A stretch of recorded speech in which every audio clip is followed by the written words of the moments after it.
Hi hello నమస్తే welcome back to channel Naveen vibes. ఈరోజైతే నేను బల్వంతపూర్ దగ్గర అయితే వచ్చాను. సో వస్తున్నప్పుడైతే మధ్యలో కాలువ అయితే కనిపించడం జరిగింది. సో అక్కడికైతే వచ్చి చూసిన చాలా అయితే సూపర్గా అనిపించింది నాకు. డ్యామ్స్ లాగా స్టెప్స్ లాగా అయితే కాలువ అయితే ఉండడం జరిగింది. సో అయితే మీకు చూపిద్దాం అయితే తీసుకొచ్చాను. సో ఇక్కడైతే నాకు ఒక మంచి బ్యూటిఫుల్ ప్లేసెస్ అయితే నాకు కనిపించడం జరిగింది.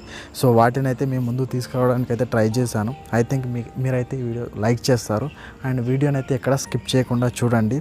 అండ్ కొత్తగా ఎవరైనా ఛానల్ని చూస్తున్నట్లయితే తప్పకుండా సబ్స్క్రైబ్ చేయడానికైతే ట్రై చేయండి.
ఫ్రెండ్స్, మీకు కనుక వీడియో నచ్చినట్లయితే లైక్ చేయండి, షేర్ చేయండి. అండ్ కొత్తగా ఎవరైనా నా ఛానల్ని చూస్తున్నట్లయితే విజిట్ చేస్తున్నారు తప్పకుండా సబ్స్క్రైబ్ చేయడానికి అయితే ట్రై చేయండి. And thanks for watching my videos. Thanks to all.